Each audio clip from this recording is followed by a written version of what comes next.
have such a nice bunch, such a nice large bunch of attendees. Jeff, we've known you for more than 15 years, right? And Yes. we bonded immediately because you're such a visionary, I like to say, and a pioneer in communications. And this is all new way. I remember it was like back maybe 12 years ago, you said, you got to get on Facebook. And we said, what's Facebook? You know, you're always ahead of your time and have introduced us to a lot of new ways. And this is the newest thing that you've introduced us to. Right. So Jeffrey is our Oracle. And so what could be a more perfect title than Ask the Oracles? Because we have things to ask him. He's got stuff to ask us. That's what friends are for. And exactly. And that's what everybody's here for, is to ask some questions, I hope. And we'll try and do our best to answer them. So we want to introduce you a little bit to what intuition and using an oracle is like, because that's what all of our work is about, using our cards and our different sets that we've invented. And we're going to answer your questions with those cards. And Monty's psychic. He doesn't need no darn cards. Right. We don't need no stinking badges. And Jeffrey has his way of tuning in. I think it's like being an artist.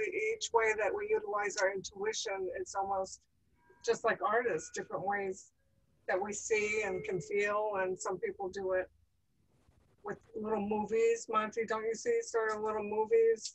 Sometimes you hear things. Well, I think that everybody does have the intuitive ability to be psychic. A lot of it comes from trusting yourself. And because that quiet voice is always talking to us, the first thing is you got to get out of your own way and expect it to come. It's that pre-verbal millisecond or nanosecond just before you speak, when everything gets put together, all your dreams and your hopes and your communication ability and everything gets put together. If you don't try and assemble it and then learn how to read it, then you can be as psychic as anybody. But even I couldn't have predicted the COVID thing. Let's go back a little bit, if we could, just for those that don't know you yet, if we could just spend a couple of minutes and talk about your, becoming an oracle. Like growing up, did you even know what an oracle was? And when did... No. My mother, when I was little, she used to do ESP experiments with me. My mother was an artist, and similar to me in that I think we both had sort of a childlike quality and a sense of wonder, and we love fairy tales, and we like to play and make art. And she would think of a number, and I would guess it, and vice versa. Or she would think of a color. The most simple way that you do with kids, because kids are kind of born with that. Sometimes we shut it down, as we get older. But I was nurtured with that, nurtured to be an artist. I'm kind of lucky that way. Amy's from a family of artists. Her mother was an artist. Her sister was an artist. Her grandfather was an artist. And I went from a family of bullshit artists. So I used to think astrology and all that was bullshit until I met Amy, and she was studying astrology at the time back in 1974. And I like to say that I was studying Amy, so I learned astrology. And I'm glad I did, because it turned out to be our language of love. And sometimes people say, well, how do you guys stay together for 45 years? I don't think astrology was the only thing, but it's certainly one of the things that helped.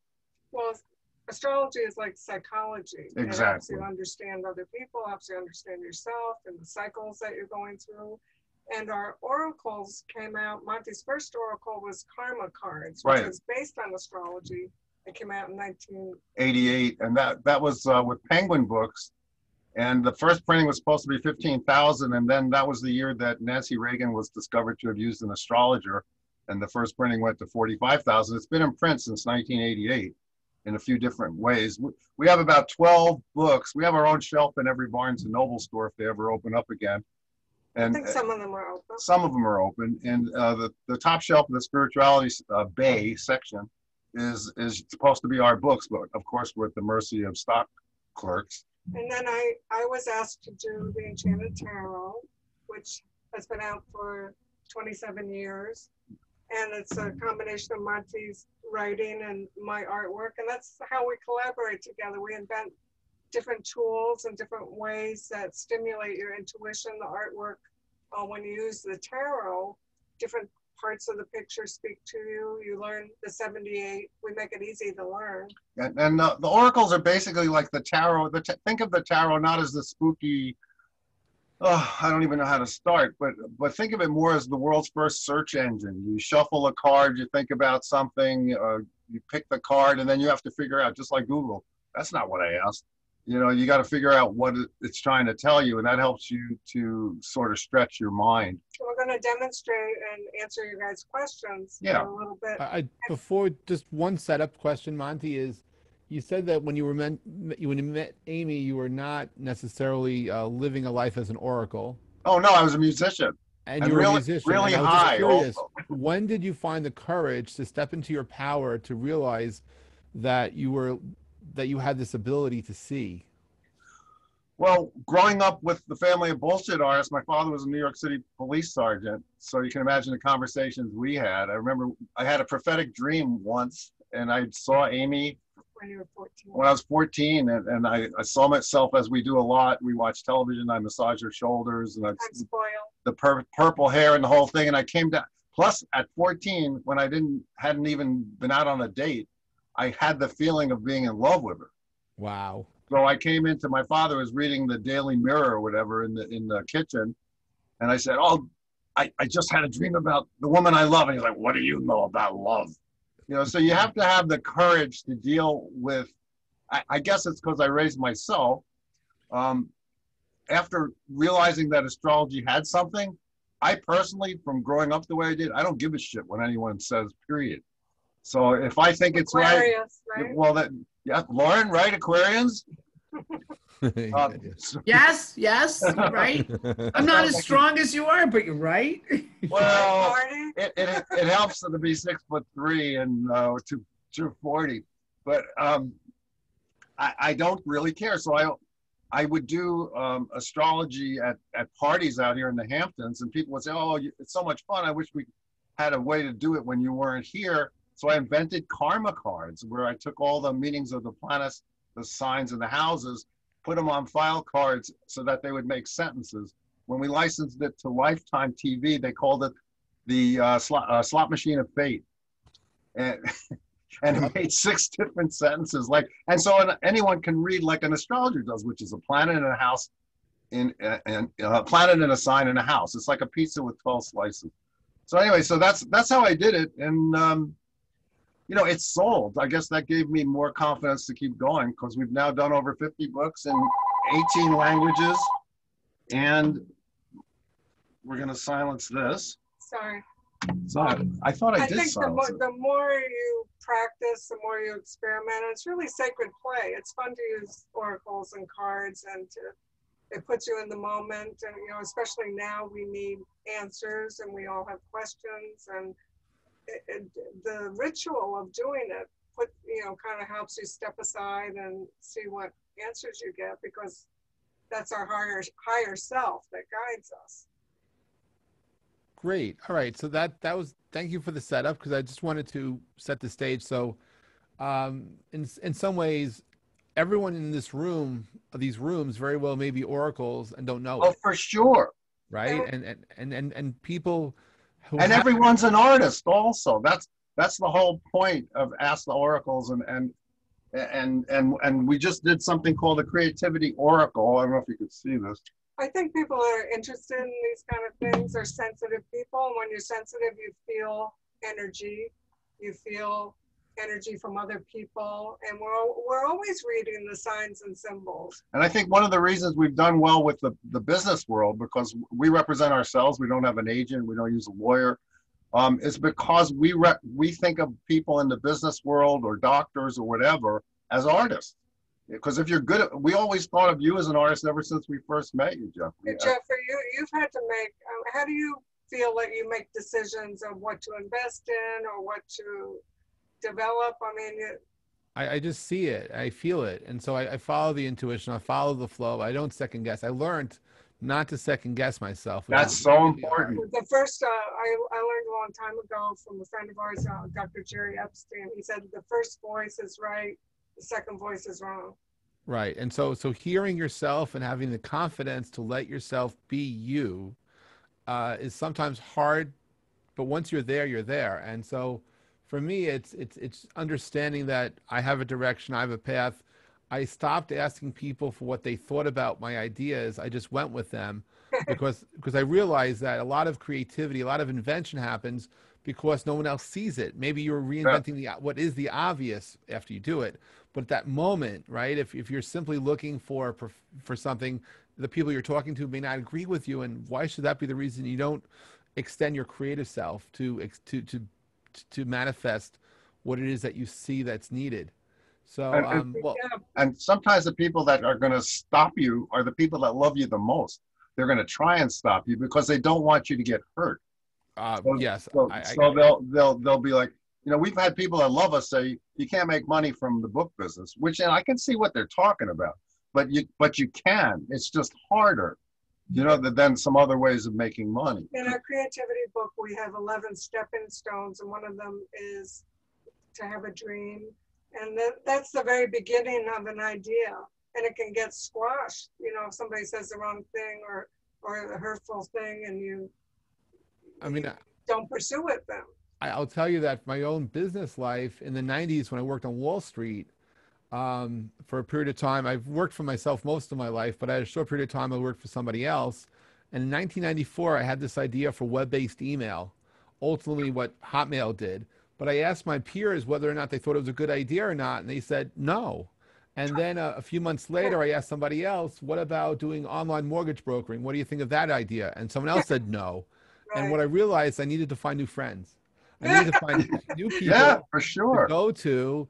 And then I had to listen to myself, because if I'm seeing this early, it's up to me to figure out how to make that happen. And so so that's where I get the fuel, and I understand that we're here for different reasons, but we have the power to make anything happen.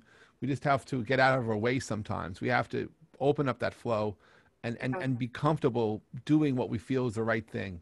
And as part of our introducing you to our audience, I want everybody to know that Jeffrey is the only person we know that has his own FCC decision named after him, the Pulver decision, which is the reason everybody has voice over the internet protocol phones like Vonage and whatever and Opt Online.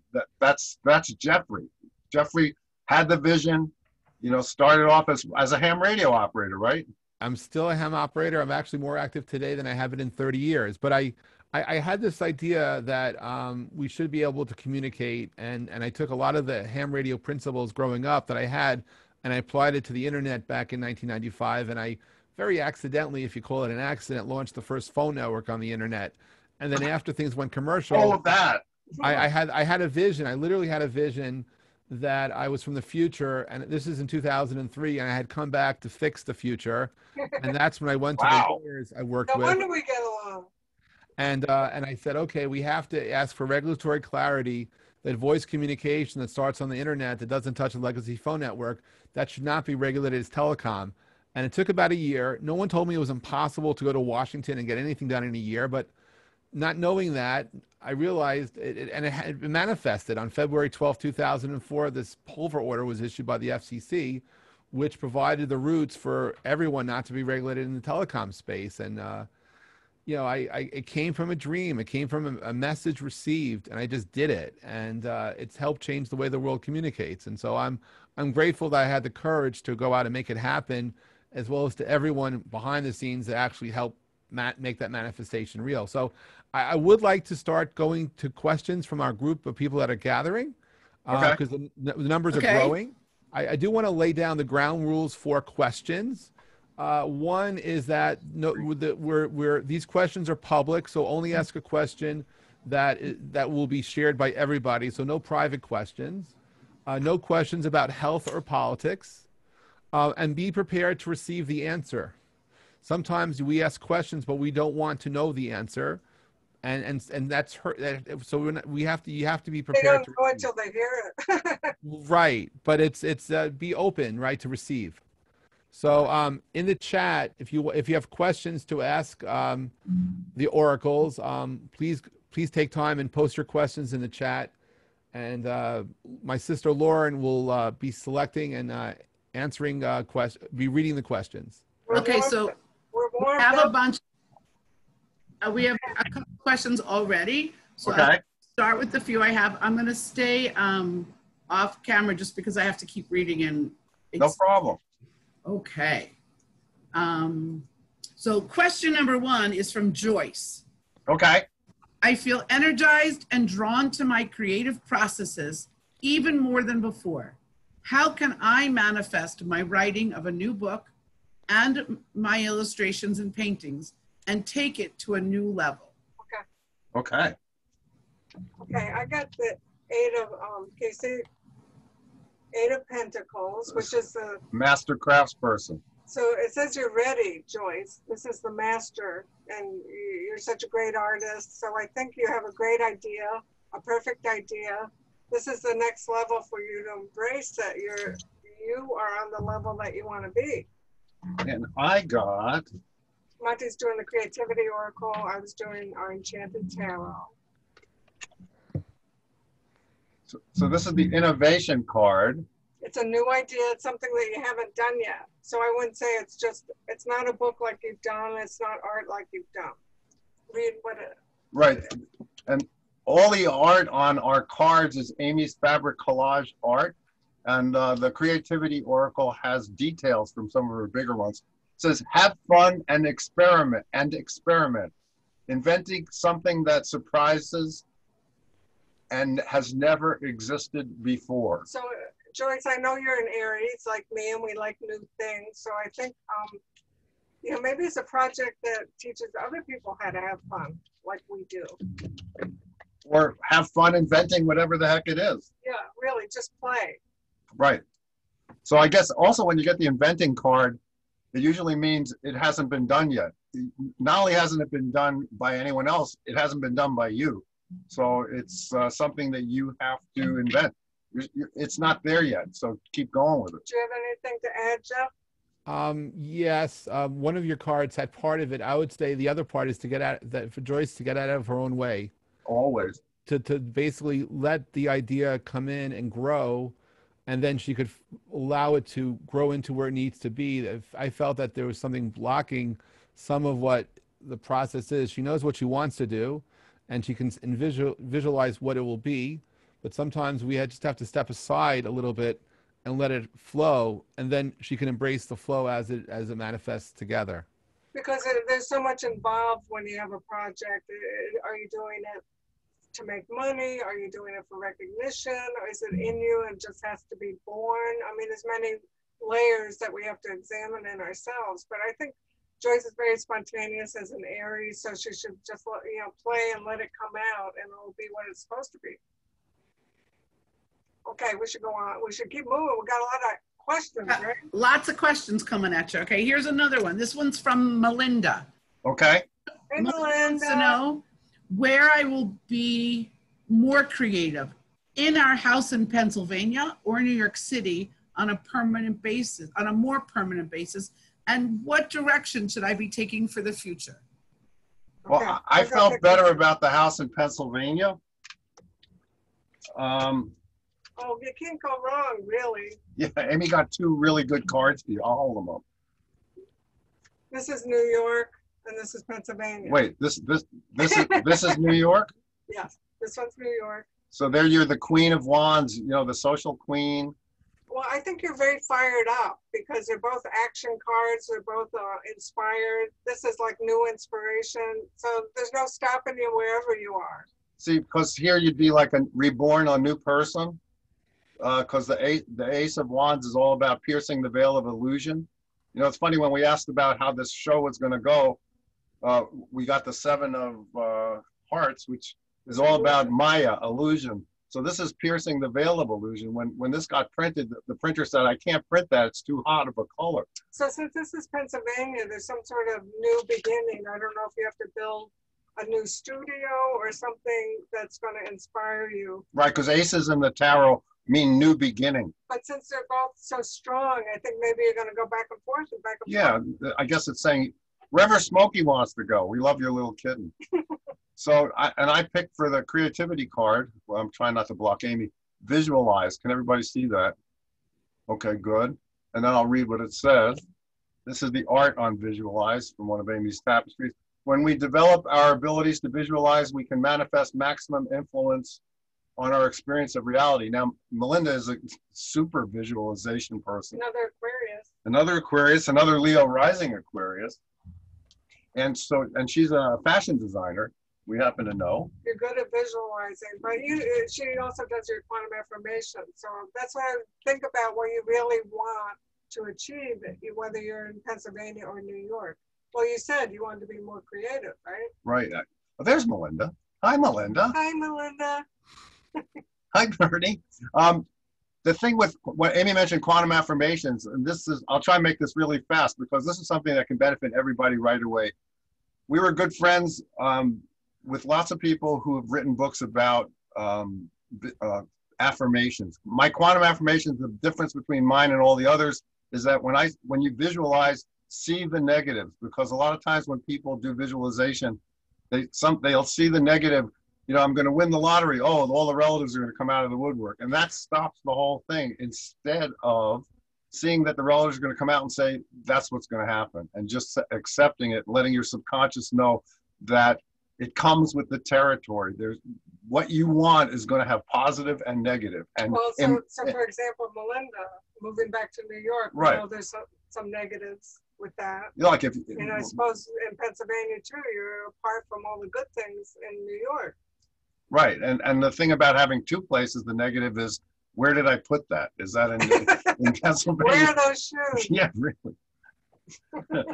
So when you visualize, just make sure that when the negative stuff comes up, you don't all of a sudden shut it down, and that you embrace the negative. That makes it real. That makes it real. The whole picture makes it real. Jeff, do you want to add anything? You've said a lot. I would just say Pennsylvania. It just kept on resonating that New York would create distractions and noise, and that would take away from the flow. And that Pennsylvania is where the action will be, if you will, on the creativity side. There's no doubt. Yeah, that's probably true. And psychically, I heard, and it's not just because that I'm a little upset with the way things are in New York City now. I psychically heard that would be better for you, because once again, like Jeff said before, you got to get out of your own way. A lot of times people ask me a question psychically, and I happen to disagree with what I get psychically, but I have to go. That's really stepping aside. Well, yeah. Hey, listen, I'm a jackass like everybody else. Like when I ask you what I'm going to find at TJ Maxx. That's right. I always say yellow sundress, and she gets very upset. Okay. All right. Are we ready for the next question? Yes. Okay, this question comes from Brian Brady. We exercise to get physically healthy. What is the equivalent for spiritual health and creativity? How do I better tune into that voice? Brian, could you please come to all the things we do? Because that's one of the best questions I've had, because we actually had a concept called metaphysical fitness, where weightlifting was lifting the weights off of you, of the weights of the way you grew up, and all this other stuff. Stretching was stretching your belief system. Our publisher at the time didn't get it. They were saying, are fitness people going to want this? Right. So we had this whole concept. We sort of distilled it down into a book we did called Astrology for Wellness. And because, and that even has stuff about how, like betting for your sleep and by your sign. But I still want to do metaphysical fitness, because you're 100% right. There's all these people that can lift and run and do all this stuff. And in terms of their personal life, it's a mess, and they're doing all kinds of weird things. So this is a card Amy got, which is childlike joy. This is a joy card. And I think, when you achieve physical fitness, you've worked and worked and worked, and we have to work and work and work to achieve contentment and joy, right? It doesn't come just like that. It's just like exercising. And same with exercising your intuition. I think, it's a practice. That's why they call it a practice. And you exercise in the muscle of your third eye. Well, does that sound weird? Not at all. We have a friend who had television networks. We have a lot of good friends. And he had 10 television networks. And we were talking about New Age one day. He said, New Age is a broad market masquerading as a niche market, because New Age is all about life, death, and what happens in between, birth, death, and what happens in between. So the devaluing of the spiritual, of the metaphysical, of the beyond the physical. Like, we always think that the common denominator of human caused suffering is poor decision making. And poor decision making comes back to a lack of spirituality. And now, and listening to other people's voices, going back to what we were talking about before. right. So I hope that answers the question, but that's really the question, is about metaphysical fitness. Oh, our pleasure. That was amazing. I also think just in this time of the virus that we're all challenged to do more self-care. I mean, we know it's not just about wearing masks and washing our hands, right? Right. It's about going to a new level. This is a paradigm shift. It's a reset button. You know, what kind of habits that have worked against our higher good, you know, in general for the world and on a personal level too. So it's time to kind of up our game metaphysically and physically. The first thing that got me where I am right now was this teacher at Brooklyn Technical High School in New York City named Mr. Helfand, who was over 65 but more fit than all the gym teachers. And he lived on Sprouts. And he was nasty and mean, but God, was this guy physically fit. And he got me into eating right. I didn't eat Sprouts, but you know, like 1964. Yeah, 64. I was 14 years old, and the first thing that got me going was reflexology, because I was, you know, gold brick malingerer, and I'm like, oh, I can't go today, my back hurts. So he's like, okay, Farber, I can fix your back, but it's going to hurt. So he's basically calling me out in front of all the other malingerers. So I said, okay, Mr. Helfand, okay. He says, take off your shoes. He jams his thumbs, and he was a strong man, into my arches as hard as he could. He says, touch your toes. I went right down, right back, no pain. So I knew that was my first metaphysical experience. How your mind's connected to your body, and we're all connected. I mean, that's what our work is all about. It's making connections. You too, Jeff, right? Yes, I'm with you. I wanted the one thing which I felt was part of the answer also to Brian was to be more grounded. To enhance the experiences is for him to be more at peace internally, and sometimes it might be closer to water, closer to nature, closer to the stars, someplace where he finds not only safety but absolute calm. That the calmness would amplify the experience, would help bring forward exactly what he's looking for in a metaphysical side. That it's it's increasing the groundness that will then enhance everything else that's happening. I think what's beautiful about when we ask questions and listen to other people's answers and how they state their questions, it helps all of us. I mean, these are universal issues that we all have, especially now, staying grounded. We have to be vigilant. Yes. Yes. Okay, ready for another one? Yeah. Yes, born ready. All right. This one is from Stephanie G. I am a giving Pisces. How can I best manage toxic takers? I'd like to avoid them, but it's not always possible. Well, avoid them is what I was going to say without the card. But it's not always fun. Why don't you work with them? Well, there's psychic protection techniques, but at the same time, there's a public speaking technique where you see the people either like in the bathroom or as babies or without their underwear to take the threat level away. And yeah, the trouble with people is a lot of times they don't know what they're doing. It's very much like Jesus on the cross. You know, they're wounded. Yeah. So, I mean, a lot of people are acting out, you know, because they're scared, or they're angry because they're scared. I mean, it comes down to fear, right? Right. And not that you have to love them and coddle them. No. But we're all for outward boundaries. Right. Some people do outward bound. We do outward boundaries. I don't know if that's the answer to your question, well, because this answer. Okay. This says focus on money.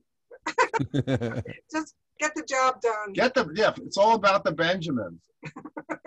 This is wow. This is the and she's grounded. She's very grounded. Anytime you see the know, pentacles, that's the earth sign. There's each question's connected to the last question. That's why that's how an oracle works. Yeah, maybe you should have an oracle somewhere in your. If it's a work thing, have it somewhere you can ask it without getting in trouble, and just say, what is wrong with that person? And then see what happens. Well, but as a Pisces, you're going to feel it even if they're in the next apartment. So that's the problem with being a Pisces. Also, taking showers and, just consciously washing your hands and letting it go down the drain. Or Pisces need those, baths and to wash things away. Let's hope you're in Aquarius rising or have Aquarius somewhere in your chart. Then you can take refuge there. Monty has moon in Pisces. He knows. I can get into it, feeling sorry for people, especially since they want you to feel sorry. Then you get for mad them. at. Of course. I would add to set boundaries, that the moment that you feel the toxic energy draining you, the moment that you're around someone who intuitively is going to drain you, to either walk away, let go. And if that's just not able because of the situation, to let go of any attachments you think you may have that somehow associates the two of you, which connects you. You can do that in a visualization. You can see how you're connected like an umbilical cord and consciously cut it. And that's really what came when you were talking. That's what I saw was the need to, if you sense it, don't go in, and to let go of those attachments, and to be more aware, because this is something that repeats. It's not a one-time occurrence, but it seems to be a situation that will repeat itself under different realms. And so the more aware you are going in, then it's not that you don't want to be open, but you don't want to be burnt. You don't want to be drained. You don't want to just have a draining 100%. relationships. And then Pisces don't want to be mean, so she can bless them and then let them go. And then go forward. Right. And back in Brooklyn, the worst thing you could do is to let someone know they were getting to you. So don't let them know that you're getting to you. Right. Okay, next. Okay, here goes the next question. Are you ready? Yes. We're ready. All right, this question is from, hold on, I just lost it. 1 second, give me 1 second. That's okay. From John, known as Wombo. John, I can't say your last name. Sorry. What's my next great adventure? Wow. Introspective, exploring new cultures, broadening my horizons, or something else? Well, I know show everybody the gold edges on these things. I love them. Yes. We didn't even ask our publisher to do it, and he did it. I'm so excited. So I got the courage card in the tarot. This is like standing up for what you believe in and sort of being a warrior. So you said, what great adventure? You're going to be tapping to your mystical warrior. Yeah, that means stand your ground. And I got this card, which is actually on the cover of the Creativity Oracle. And this is a piece owned by Simon Kirk and Maria Kirk. Simon plays drums for Bad Company. He's a good friend. He's a great man. He was on your show, right, Jeff? Yes, he was. Yes, he was. Actualization is the card I got. You will achieve your full potential by virtue of your creativity and your honest pursuit of truth. I can read backwards from doing our own business with people. I can read contracts upside down just to see what their notes are saying. I think this is a very powerful time. You're a warrior and you're going to achieve and actualize. So whatever is topmost in your mind that you want to do, I think that's what you're going to go for. And just to show you that I'm not lying, here's the cover. This is the box that it comes in, and that's the piece you got. So actualization is the goal of creativity, to actualize your creativity, to bring what you're trying to create into life.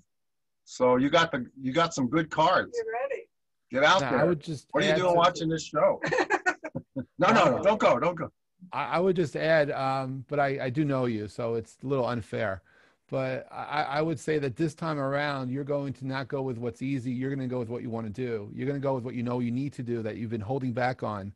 And that will put you into a sense of power where you will, in fact, actualize what Monty and Amy have been talking about. And I believe that it's you have the next move. You're playing chess. It's your move. But you're going to go with what is going to help unleash unbounded opportunities in front of you. And it's not the sure thing, but it's the thing that unlocks your power to do magic. And you're aware of it. You just need to be pushed a little bit. So consider this a gentle, beautiful, loving push forward. So yeah, in that tarot card, the figure in the tarot card has come out in front of the wall to fight. So that's really very badass. And it's defending your belief system. Right. That's Wombo. Is it? That's great. Wonderful. Yes. Okay, here's another question. We still have time, right? Yeah, we have time. Okay. Yeah, that's why we're here. All right. This is from Carol G. I have a spirit who speaks directly to me and shows me pictures like movies. I'd like to have her animated to begin a new narrative for this new world, but don't know how to begin. Any suggestions? When you said animated, you mean like hiring an animation company, I guess. Really? I think so. You know, there's. All right, Mark. Maybe Mark, you can help. Yeah. Mark Canner. Mark Canner has a vision to make things animated and come alive and talk to you. Right, Mark? Jeffrey's networking. It's okay, but can you hear us? Yes, they can hear you. Okay, so what she's talking is like a little 3D head, like a little puppet thing, you know. And there are a bunch of available products called Animojis, and where And what she you can go. talking about? We're not sure. Genie is one. Animate. Wait, he's saying the names of It's a very simple app, right? She just goes to this app, and she goes and says her name, and then she gets this little 3D talking head, and then she can tell the head what to say, right? So these are off-the-shelf apps you can find on either Google or the Apple App Store that are called virtual beings, and they're little 3D characters, and kids use them all the time. I think. Wow. I think you could. This is a big money card. Yeah, we used to say this was the gold card before the black card came into being. There's going to be a great reward when you do this. Yeah, this is the Ace of Pentacles, which is good for money. And the card I got is Resistance from the Creativity Oracle by Amy Zerner and Monty Farber. And here's the art. I'll let you look at the art because the art is awesome. So there might be something when you use an oracle and there's a visual to it, you see what pops out at you when you ask the question. But you all can do this. You can all pick cards. You can all use a timeout to tune into the energies. And so there might be something in this picture that speaks to the question. And for some reason, you know, you asked the question. So for some reason, you didn't know about these emojis and you didn't Google it. So it says, understanding why you resist what you have to do is a crucial part of the creative process. The technical part, that's what I resist. Or, you know, what this is saying is you should get in touch with why you haven't found this out yet. That's what I would say. Can I ask a question while I'm on here, as long as I'm unmuted now? Is that you that asked? It is. Okay. Yeah, Sure. because the reason that I haven't done it is because she sort of looks a lot like Tinkerbell, the Disney character. I think I'd like it more because I'm a writer. I also would like it animated because she gave me a bunch of stories over the past 30 years, and they're very new narrative for inner child as well as grown-ups now, and she does it simply and she makes it light and funny. I'd like to do her justice by hooking up with somebody who could do a decent narration, not just me playing amateur with her. You know? I see. So there's plenty of people for that. Yeah, but the thing is that's like saying you want to get a book published without doing a proposal, because you gotta crawl before you walk. And so by you doing it and showing what you're talking about, you would show somebody who's in a position of power to green light a project what it looks like, even slightly animated. Because if you just come to people with a concept, no one can figure it out because they don't have time and they don't give a crap. And the other thing is they want you to do the work for them. So do as much as you can. We're like the tough love creative coaches. Well, we've sold a lot of projects, and like I said, we are our own agents. So yeah, you make it as good and professional as you can before you show anybody. Because and you don't expect them to see what you see in your head. Right. Which, Jeff, you were talking about that before. Yes. You had a vision and they couldn't see it. They could not see it, so I had to actualize it. Well, that's why they were working where they were and you are where you are. This is true. We should move on. Thanks, Carol. Thanks, Mark. Thank you. Okay. Hi, everybody. Here's another question. This is from Madeline, Madeline M. Okay. There's two questions in the one question. I'm in a new city and far away from my family for the first time in my life. I'm trying to force myself out of my comfort zone, but is there anything I need to be aware of as I adapt to my new surroundings without becoming overwhelmed by everything? Scorpio sun, Pisces rising, Leo moon. And the rest of the question is, it feels like society is having a tower moment. How can everyone stay grounded during such uncertainty? Well, first of all, Leo moon, no one can tell you anything anyway. But we'll give it a try. So I got the lovers. So this is your guidance about how best to deal with your situation where you don't know anybody. The lovers and the tower is not just about romance, it means a choice. I think you're observing where you are, and this looks good, and maybe I'll try this, and sort of equally attractive moments of thinking how to make the best use of your time to connect with people. And Monty got passion. Passion. This is your favorite subject, Jeff. Yeah, that was my answer too. Oh, was it? Yes. This is a Jeff Pulver card. So to go where people share your passion, right? Right. Yes. It will take passion for you to push through your self-criticism to get to a place of confidence. And it addresses the second question too, because it's going to take that strength of will, that passion to heal what this. I would add to that. It's confidence and calm. That when she finds where she is, other people who share that common passion, she'll be, if you will, with her tribe. She'll be with a group of people that have shared common interests, which will provide a level of grounding and comfort, and provides the first step of feeling comfortable in new surroundings with people that she could connect with, communicate with, and build from.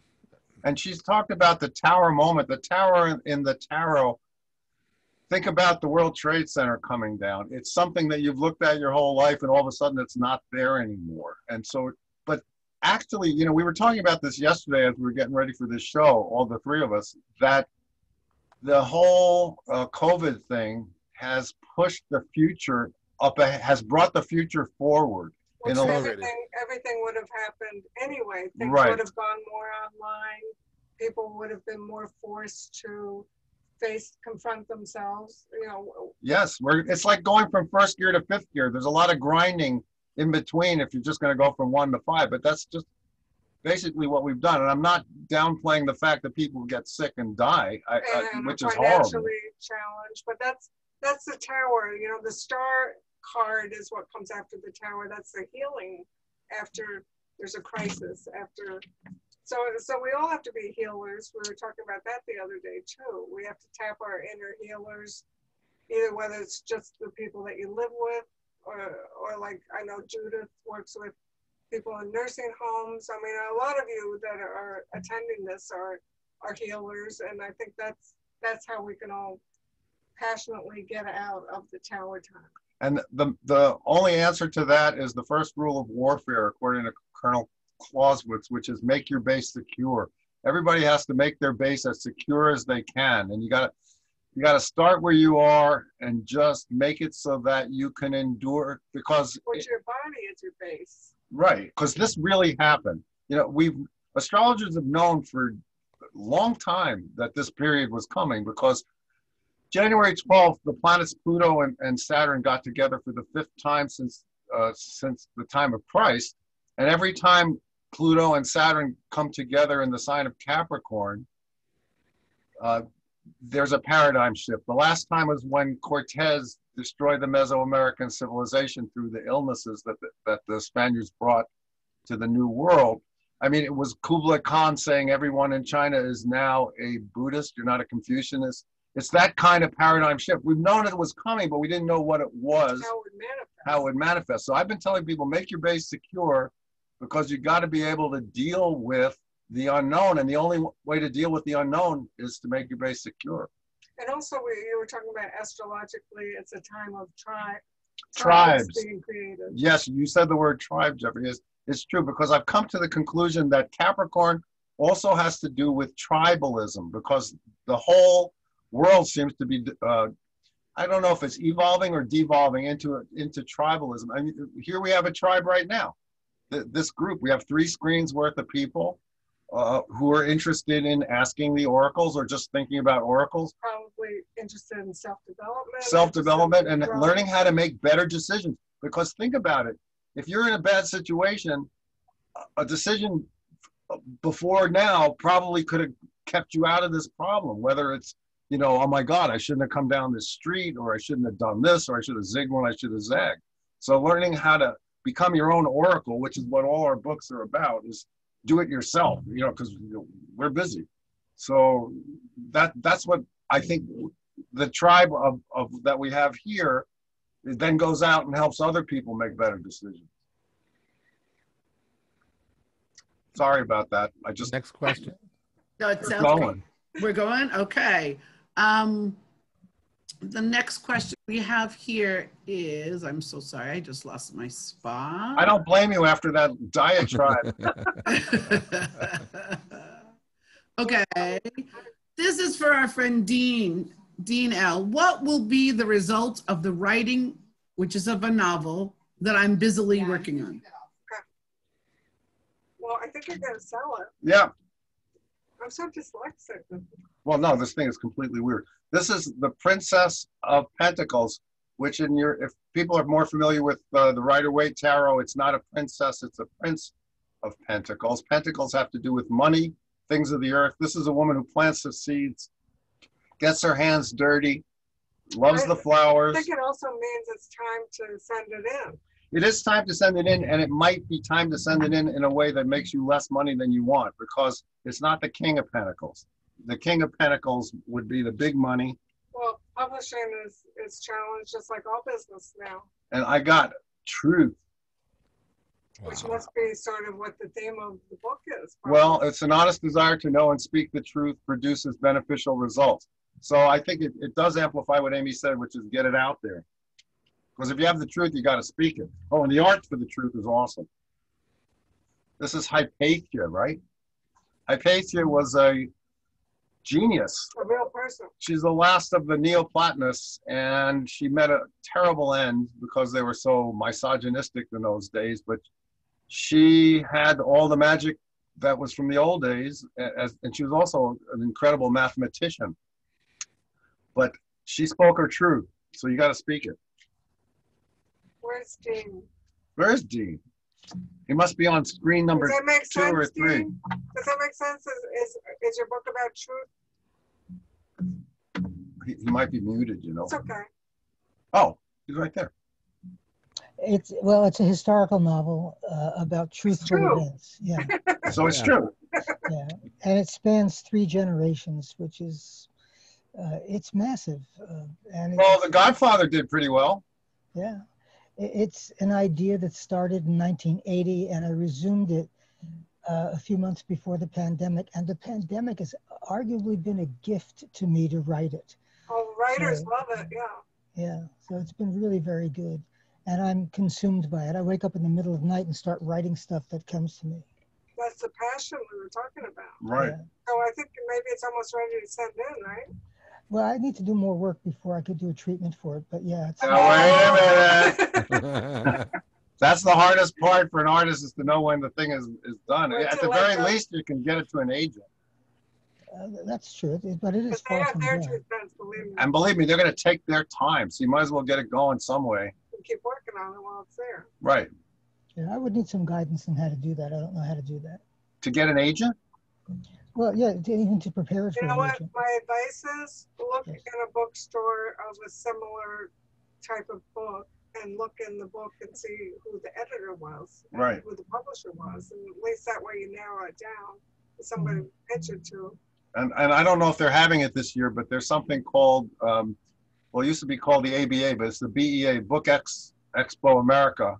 It's been in New York. I don't know if it's going to be this year. That's how we sold our first book. Yeah, we went there when it was in New Orleans, I think. There's All the publishers are there. Hundreds of publishers, and you can walk aisle after aisle and just see the newest books and see what type of books different publishers focus on. And there's a lot of agents there too. And plus, I'm sure there's agent associations. The internet is a gift to artists, totally. We should get another question, right? Yeah. Are we doing our time? Yep. We still got time. I think we're good. This question came from Sophie, and she wants to know, do you believe that children are artists? Definitely. Of course. Yes. Yeah, that was easy. We don't need cards for that one. Yeah. So the belief is there. That was good. See that? Yeah. No, dude, definitely. I mean, a lot of becoming an artist is. I was born an artist. Yeah. And everyone knew it. Yeah. I mean, I was actually good at art, but I never. Well, I think everyone's creative, and so we have to nurture that in the kids. Right. I mean, they have to save the world. There are artists who've said that becoming who they are as an adult artist was unlearning getting back to being that child. That's true. I think Picasso might have said that. Okay, that was an easy one. Keep them easy like that. Okay, well, actually, there's one request for a general reading. Does that fit into what we're doing right now? You mean for the whole group? Well, this is the whole thing. This is from Terry. No, sorry, it's not from Terry. Sorry, it just jumped on me. This is from Michelle. Okay. I'm a tarot reader and astrologer, and I love following the two of you on IG. Rather than ask a specific question, I'm going to step out of my own way and would love just a general reading. About yourself, okay. Leo, Sun, Aquarius, Moon, Gemini, Rising. Okay.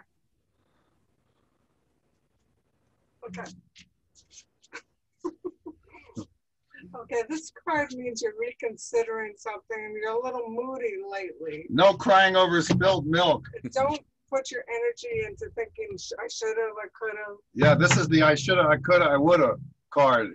She's like, I don't know, because anytime you see hearts, which in most people's tarot is cups.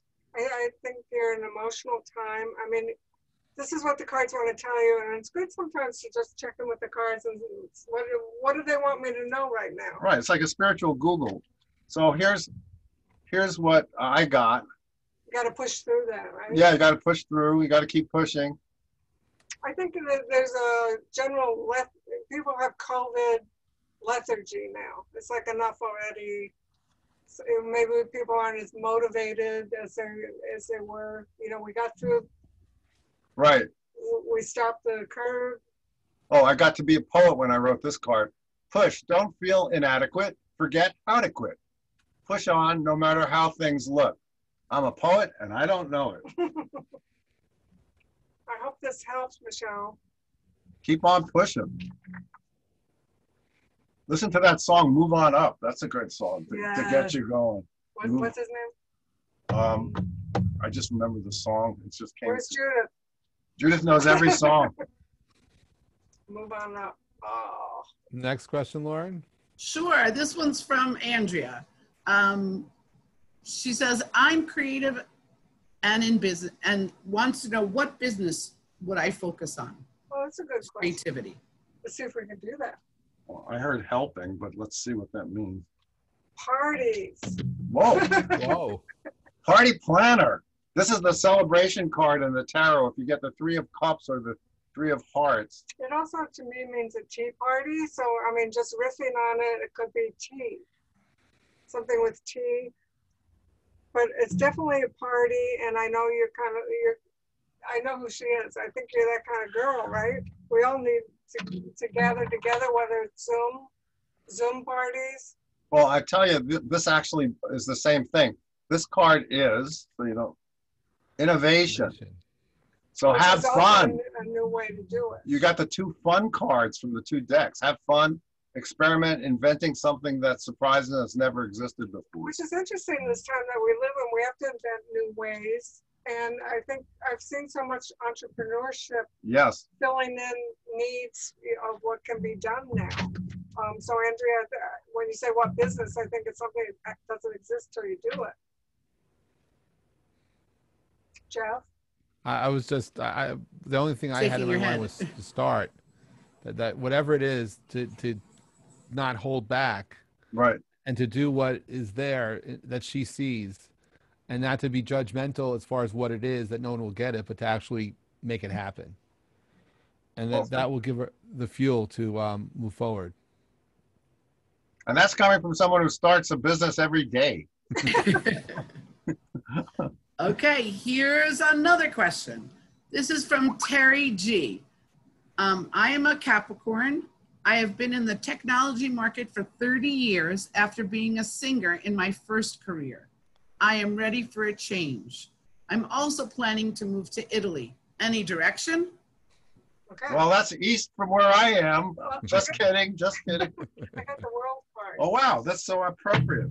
Wow. Italy's going to be good. The world is international. The world is the end of one cycle. Just what she's describing. It's the end of one cycle, graduating into a new cycle. So you're leaving your singing career behind. You're starting something new, and Italy's going to be good. Yeah, because in the tarot, there's 22 major arcana. 0 is the number of the fool, and it's the major arcana is the fool's journey to the world, to gaining the world. So that means you've ended a major cycle.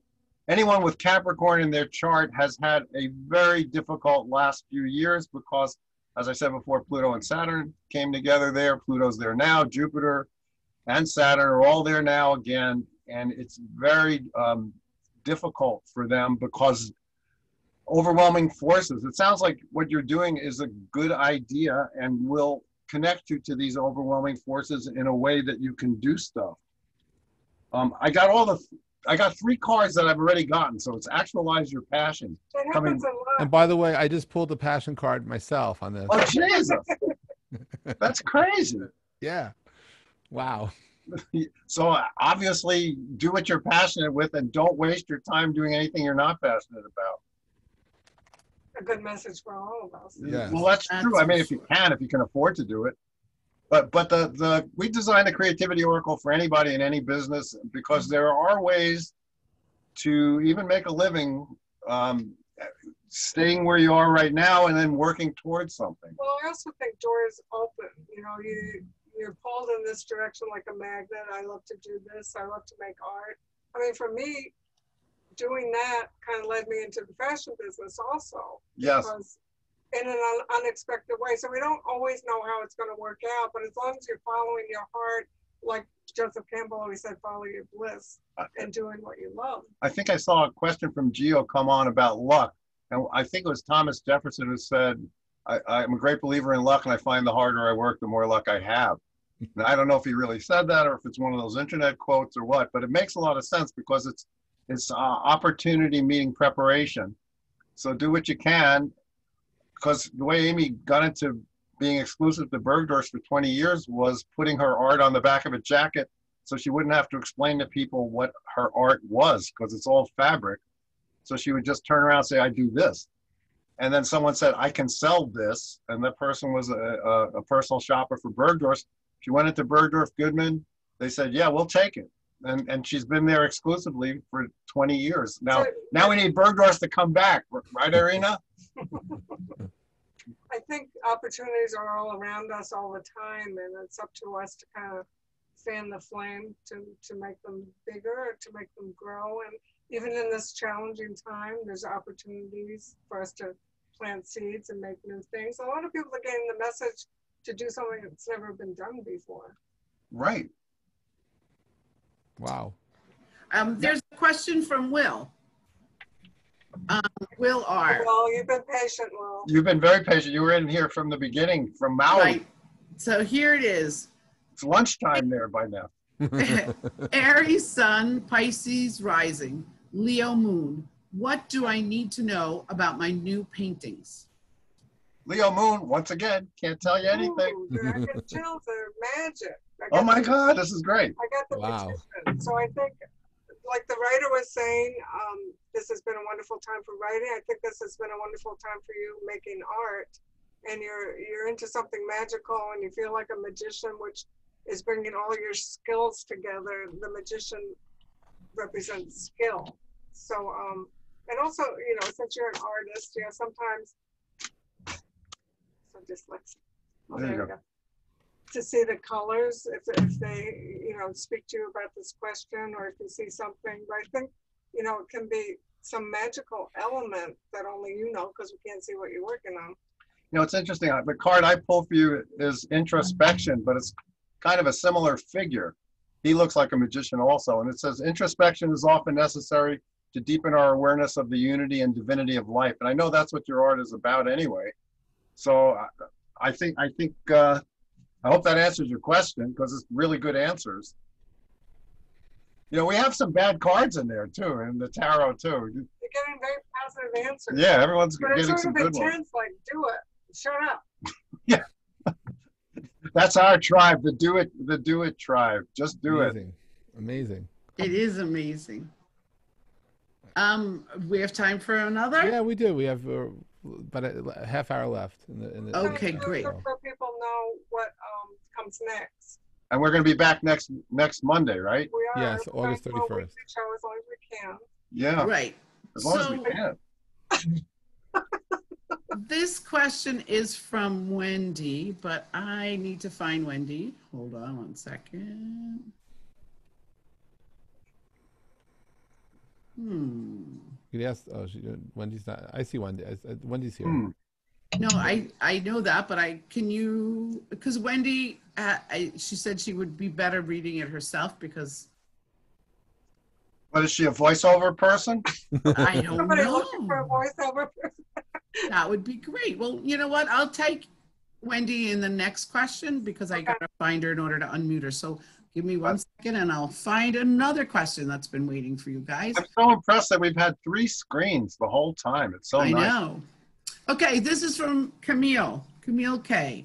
I am a sun in Capricorn, moon in Taurus. What should I focus on with my career? Thanks. We are very career oriented with all that earth. I just want to mention, anyone with moon and Taurus, you got to beware. Focus on the money. Everyone's getting the money card. The Taurus and Capricorn. I mean, she's like the most practical combination. Right. There's no woo-woo here. Yeah, really. So it says seed.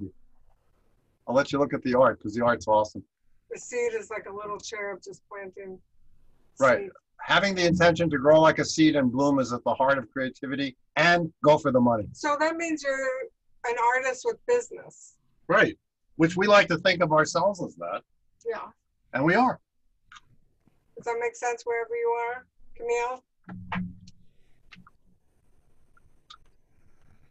Yes, Well, it does. Oh, good. Hi, Camille. We met you. Hi. Yeah, you were on the last time we did this. That's exciting. Yeah, it was. You're in This is fun. Are you in Bermuda? No, I'm in North Carolina. Cool. Sometimes feels like Bermuda when we have hurricanes. It's not too far from there, actually. No, it's not. Does that make sense?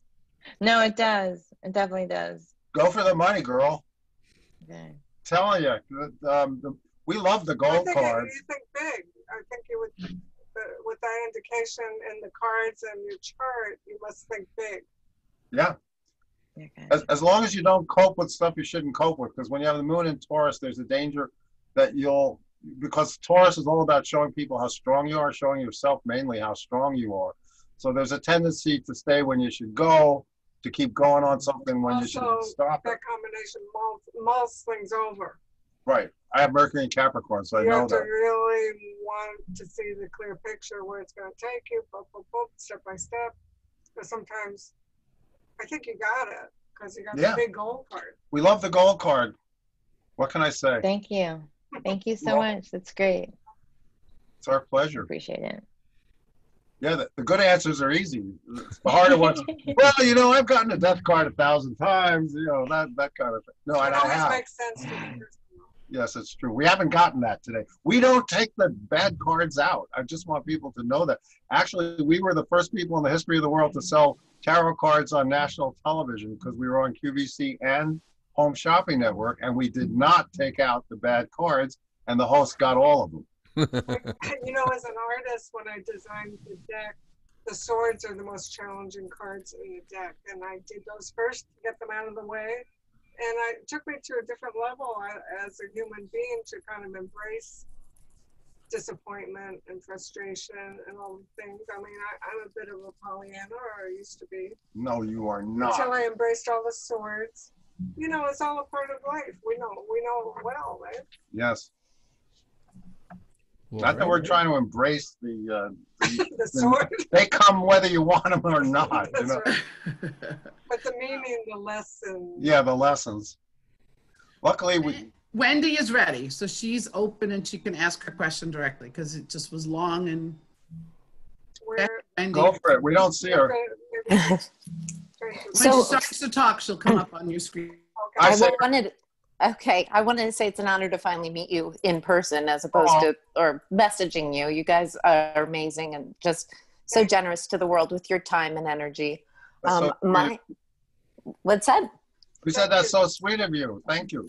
Well, it's sweet of you to do all that you do. I just feel like I work on people. I have strong clairsentience. I can pull blockages out of people and I get them on progressive paths. And yet for myself, I know there's divine timing, but I feel like maybe I'm missing something in myself when it comes to receiving that special romantic connection and finding that right person.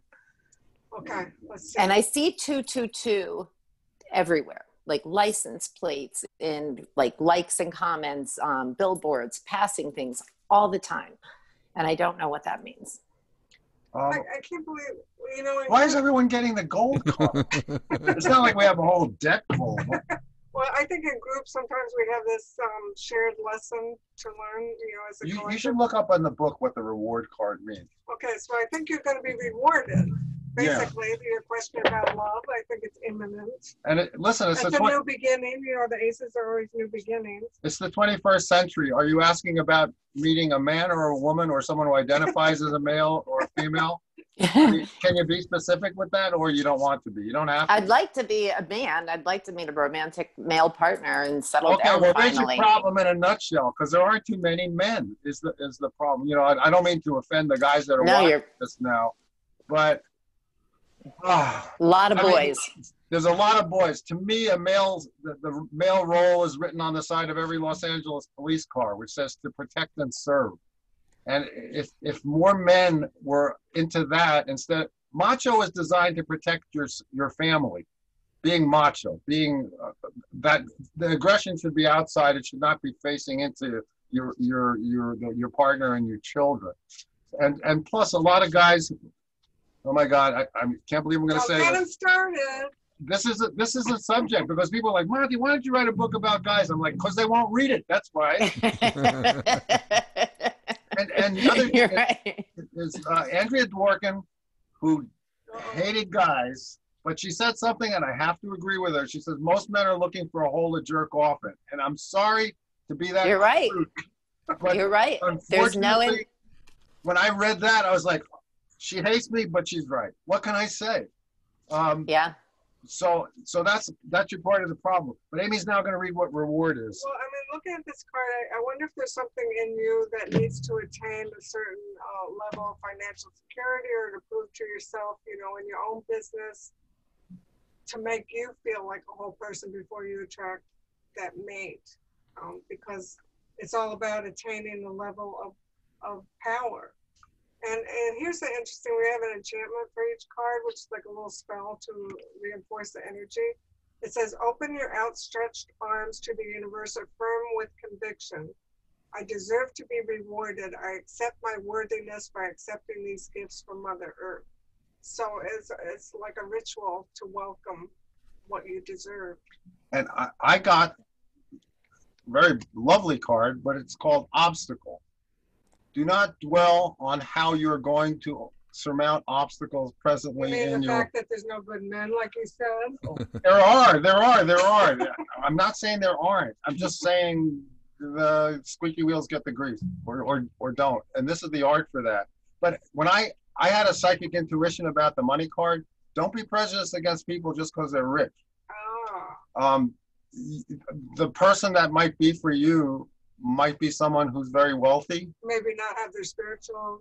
Well, I'm not saying no, because we know people who are really spiritual, you know, and have a lot of money. I mean, have shaved their heads and gone to Burma to give out alms and stuff, and is a billionaire. But maybe they have to learn from her. So. But maybe they have to learn from you too. Yeah, because you know we weren't who we are now when we first met. The ace means there's a new beginning. on the question of love for you. This is a really important subject to us. Everyone's getting rewarded. Isn't that great? Yes. I feel rewarded from all this. Yeah, we're gonna go. We have that card hanging up. We're gonna You go. do. We're gonna go look at it. All right. Jeff, anything to add, sweets? I was just going to add while Monty and Amy were talking, I was just thinking about raising the vibration and frequency of who Wendy's looking for or imagining, and just not to let go of the doubt, the fear, uncertainty, and doubt about connecting, but to allow herself to be at a higher level and to connect at a high level that she will then intuitively know who it is without having to ask. Yeah. Not just because it hasn't happened yet, it can put us into, a doubt mode. Right. Or when you send out a book, just on a different subject, and you get rejected, you don't give up. No, It makes you stronger, right? Yogananda said the time of failure is the best time to plant the seeds of future successes. And also to speak to what Jeff's saying, if you walk into a room full of people and there are guys there and you have doubts, they could sense that, because we're all animals, we're all intuitive. Just like an animal they attack what is afraid of them. If you're not afraid of the animal, they probably won't attack you because they think that you know what's going on. So don't let the doubt radiate when you meet new people. Does that make sense? Yeah. Yes. I know there's other. I'm sorry, it's just an issue with me. Oh, really? Yes. Okay, here's another question for you. This is from good. Jacqueline C. We are feeling the need to relocate. When should we sell and where should we move?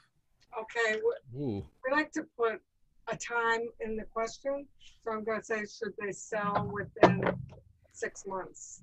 Okay. Well, this is the Hermit card. It's another one of the major arcana. This means walk your own path. So I'm not sure 6 months is right. It also means sometimes to get a professional advice, like someone who's a hermit and that's all they know. So I'm going to ask in a year, within the year. If you're asking where should you move and you got the Hermit card, it would be a place where you could be pretty isolated, I would imagine. Okay, I asked within 3 months, so sooner is better. I mean, I heard now psychically when you asked the question. I think sooner is better. And there's a lot of astrologers who I respect who say that there is going to be a real estate correction. We don't know where you live.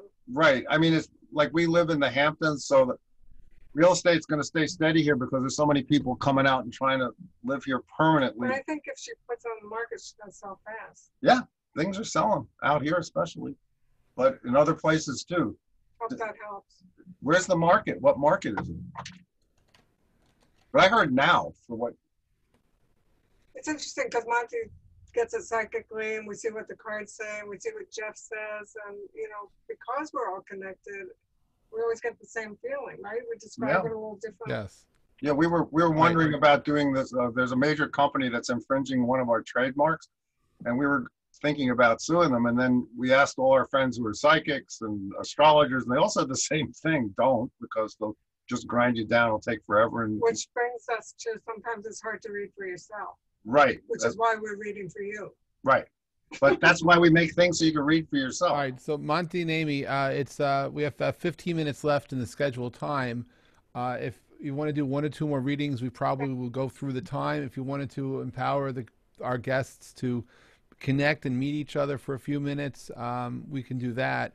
I think people would rather hear the questions. Yeah, I think so too. So I think we'll just go through the time. So we'll do because that. I think, it's called Ask the Oracles. Yes. So we're here. Okay. And of course, yes, I mean, we could do something where everybody asks each other questions, but we'll run out of time quickly. So that's yes, and it would be a technological nightmare. Okay. By the way, Esther, that looked like a good ice cream cone. Yes, it did. Okay, here's a question from Marty L. For confirmation. Will I be able to continue to work without returning physically to the Akron office? Okay. Psychically, definitely yes. Definitely yes. I got the 8. Damn. Can I get this? Right? Yes. Oh, this card means arrows of love. Hours of love, which is you love doing it this way. You're getting great feedback. And if it's an issue, you're just going to have to share all the feedback that you've got. You're not going to have to go back. Right. And I got the actualization card. Everyone's getting the same cards. You'll achieve your full potential by virtue of your creativity and your honest pursuit of the truth. Ah, damn this. Is that a relief, Marty? Do you like it? Good. Because we like you and we want you to be happy. See But that? there are The bad best. cards. They just haven't shown up. I'm sure they'll Don't show say up. that. I sound like, yeah, we sound like my grandmother. Don't show on yourself. Miss. Yeah, Ooh. Lauren. Okay. Okay, Lauren. Another one. Okay, let's see. This is from Judith. I'm realizing I need physical and emotional help and support, especially since my injury and the world's being upheaved. Thoughts? Oh, Okay. okay. Judith, we know you and we know you've been through a lot. Yeah. Gotta get a different card. This came up before the brave. This Just what you want to see. Be brave, the Judith. courage card. Oh, again, do you have to be more brave? Yes. Yeah, this is the one that comes out in front of his wall to fight. And I got the dreaded patience card. More, you have to be a warrior more, Oh, and you have to be more patient. This is, it's not necessarily a negative card, but it is the dreaded What did you patience think card. we were going to say? We're going to say, and here's a check for $1 million. You won the Ask the Oracles lottery. Creativity takes time, and sometimes a project can seem to be taking too long or seem to be failing. Well, healing is like that. It's 2 steps forward, Yeah, 1 step back, and we know it can be frustrating. You think, oh, I'm all better now, and like, it's patience is totally what it's all about. believe it or not, I heard psychically that you're going to have a breakthrough in December. So that's patience, but it's not really that long. You can do 3 months standing on your head, right, Warden? Remember those prison movies where they say stuff like that? All right. Jeff, you have something to add? No. Okay. This one is from Heidi R. I am juggling different big ideas and manifesting teachers. How to select which to pursue. One is more about bringing in money through service to others, and the other is to create a new, huge entity to protect those with autism. How do I pick focus and direction? I got the risk card. Be aware you will have to beware. Do not deny the risk and the hazards that you see. So I would interpret that as do the one that's more risky. Well, The one that takes you out of your I comfort think zone. the service card is somehow been draining, and I mean it's a lot to give. It's a lot of heavy duty emotions. Well, this is, I'm not exactly sure what you do, but no, she said something about doing something to help people that are dealing with the autism situation. no, that was a new one. That's this one. Yeah, but, This is what she did before, and this was a new idea. oh, okay, well, the new idea is at the planning stage. This card is planning, you know, the crossed swords. I think it's good, but you're really at the first stages of it. So it's really you have to write it up, but I feel good about it. I think you want to do that. I thought that this card related to the autism issue because this is a very difficult card in the tarot, as you can see from the image. And this sort of, and that and the risk card made it seem to me that the dealing with autism was the way to go. Okay. I mean, I could be wrong. No, yeah, I think you're right. It's just that was pretty specific. And now I can't say that the negative cards haven't shown up because that's a really rough But it one. makes sense, right? But it makes sense in terms of that because it's a sister or mother holding a child that's not well. So I would just add that when the question was asked immediately, I felt heart. I saw heart.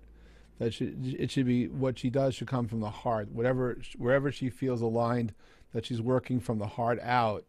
that will give her the if you will, the metaphysical return on her time, and that will reap large rewards as a result. But it has to be heart aligned. It has to be connected to her from the heart. I can tell she's from looking She's at her. smiling. She's from our tribe for sure. All right, Lauren, we have about 8 minutes left. So Okay, maybe one or well, two more. Mark Cantor asked this question. Mark, I'm going to try to ask the question. If I don't get it right, and you always jump in. Okay, so help me understand the balance between technology and humanity, digital and analog. When we rely upon technology systems that improve our lives, help us make money and scale, as opposed to what do we go back to being human and stay focused on one-to-one or one-to-a-few relationships as opposed to one-to-many. In other words, can or should we use technology to connect the dots versus connected to humans directly? Techies call this the issue of scale. That's a Jeff question, right? I'm passing to you guys. No. Any question with the word tech in They it? have to go hand in hand. Okay. Thank you. Oh, okay. I see that. I got two twos, the two of Pentacles and the two of Wands, which came up for Heidi. Yes, which the is two of planning. So, I mean, twos in the tarot are all about balance and juggling, and you can't separate one from the other. I mean, we're in the age of Aquarius. We're in the technical age where we're evolving into bringing our humanness into the technology. and the two of Pentacles has to do with juggling, with the snake shedding its skin. So I think we're all sort of shedding our skin from the past, because as we said before, the whole COVID nightmare has jump-started the future. The paradigm shift. Right, and the two of Wands has to do with the old expression, I think it's a Chinese expression, the journey of 1,000 miles starts beneath your feet. So before you go anywhere, you got to plan. So I think it's making everyone more reflective and planning and shedding their skin, because right now we don't have to be physically with our skin next to somebody. Yeah, as in how do we maintain our individuality and yet connect with all the tools that we have the ability to connect with now. And avoid becoming those glowing globes from Star Trek that were just people's essences. Well, yes. So the immediate message I got was not to let go of the humanity.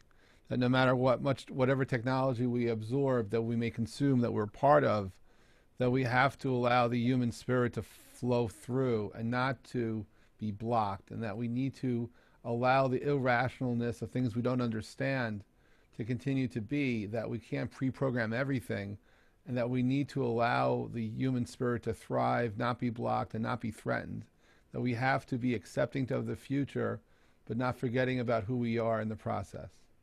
I think we're doing that here with this Zoom, with what we've all discussed and what we've questioned. We've really seen all the individuals and individuals' issues and solving it this way through technology. Yeah. Yes. No, I'm just sharing what is there. I'm reading from my mind, if you will. No, for sure. What you said is 100% true. And I think shows like this, I mean, it's not really a show. It can be a show. It's on Zoom TV. I guess so. But I guess it's a gathering of this tribe. Yes. I don't think there's anyone here who's watching has lost their humanity. And if for some reason COVID ended tomorrow, we'd all go out and we'd be with each other the same way. But we'd be different from having the experience. I think one of the things that was going on is not that things were easy, but I think everybody needs a challenge sometimes. I don't say that we need a challenge this bad, but the challenge of so many, I mean, that's what creativity is rising to a challenge, right? Because, you know, you're going to make this piece of art, or you're going to come up with this idea to deal with something. This has given everybody a wall that you either have to tunnel under, climb, or just, you know, stand against it and wail. When I asked the cards about our first show, I got the illusion card, how to separate what's real from what's not real. And I think that's another big issue at this time. You know, who are you going to believe? Who's telling the truth? You know, whether it's medical stuff, political stuff, stuff that, you know, we have the opportunity now to become stronger with what our own instincts tell us, how to discern. So one more question, I think, because we're going to run out of time. So the final question of the day before we wrap up, Lauren? Was asked by Esther. Sagittarius Sun, Sagittarius Moon, Aquarius Rising. Oh, this is going to be an honest. For this one. This is going to be an honest question. Uh-oh. Most other planets in Capricorn. Oh my God. With others, can read others, needs to get in touch with my higher self and future. How do I get in touch with my higher self and future? Well, use our card. You're definitely in touch with your higher self. Did you just leave? She just turned off. Oh no, there she is. I'm sorry. Something just moved around. Okay. What tool, what way to get in touch with your higher self? Take the ring. Chariot. The Chariot tarot card. The Chariot is taking the reins. It's being the goddess. It's vitality, you know. So somehow you have to harness the energy that you want to harness. But I think you can. It might come through some health regime that you do, which can be a whole different variety of modalities. I find, you know, ritual is very important for all of us now, and somehow if you incorporate a ritual into your day where you're going to listen, whether it's picking a card, using an oracle, sitting still. With all that Sag, I don't know if you can sit still. Oh, geez. Clarity. Yeah. So okay, here we go. Procrastination. It says stop focusing on your problems and excuses. Sorry. Tough love. Take a small step and do something constructive. Well, that's the key. Sagittarius thinks so big and so philosophical, you know, that you have to heal the whole world. And the art is nice. Little steps. Think of one little step, one little ritual to incorporate in your day. And there's a great book called Constructive Living. You know, I hate it when someone tells me, "Oh, you have to read this book." You don't have to read it, but it's a good book, and it basically says that if you're doing stuff, you don't have time to think about, you know, too much. But and with your double Sag, doing is what you do. I mean, your higher self comes through you through action with your chart. The Capricorn thing is hard, even on the best of times. It's been hit hard anyway. And if you're in late Capricorn, you have Jupiter, Saturn, and Pluto dancing over your sun, or whatever you have in Capricorn. I forget. No, she's Sag. Sag. So it's Capricorn rising? Aquarius rising. Aquarius rising. Okay, why do I think Capricorn? She said, she said a lot of other. Yeah, a lot of other stuff like Venus or something, or yeah, because Mercury is never more than 30 degrees from the sun, and Venus is never more than 60 degrees from the sun. So if you're, you know what I'm saying. Yeah, I have Aquarius rising. I have, but most of my sun, because I went to astrologer years ago, but she said basically I don't have water in my chart, which means I don't learn from past experiences. Well, you know what happens if you don't have water in your chart? You're drawn to very emotional people. Drama, a lot of drama in other people, because you don't have that in you. Right. But sometimes you're drawn to watery people who are much more emotional than you. So I was just going to say. You don't want to be trapped. I mean, Sagittarius, Aquarius, you don't want to be trapped into any one way of doing. So why are we trying to tell it? I'm sorry, I didn't. I ask you a really quick question because I know all those signs are like non-committal. Will I ever be committed in a relationship? I hear yes, psychically. And not psychically. Yeah. And psychically is probably the better. In reality. No, he's saying he's touch it, feel it, smell it. I'm saying I got the information, yes, psychically. I'm not saying that you're going to be committed psychically to somebody. No. He's saying that he gets a yes psychically. But I just want everybody to work your art, work your creativity. A lot of people go for the money, but don't expect this COVID thing to come out of the shadows until next spring at the earliest. Astrologically, that's not psychic. but astrologically, next we'll get to know ourselves better. and on future editions of Ask the Oracles, we'll get into more about predictions for the. But there is astrological stuff going on, and there's going to start to be a lot of Saturn-Uranus squares. So, in terms of things getting back to normal, it's not going to happen very soon. So, make your plans based on the fact that things are going to be as crazy as they are for a little bit longer. And we'll all help each other. That's what we're here if for. If there's any subjects we're going to close out soon that you want us to address in future shows, we're happy to consider that.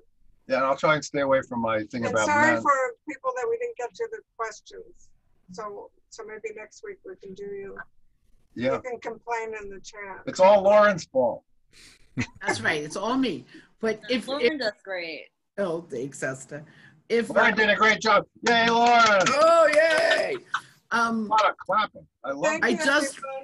I just wrote in the chat that you can save your chat. I'm also saving the chat, so we will have the questions that were not answered because we'll go over it, and then we will go forward from there. So I would like to thank Monty and Amy for doing this together. Together we created Ask the Oracles.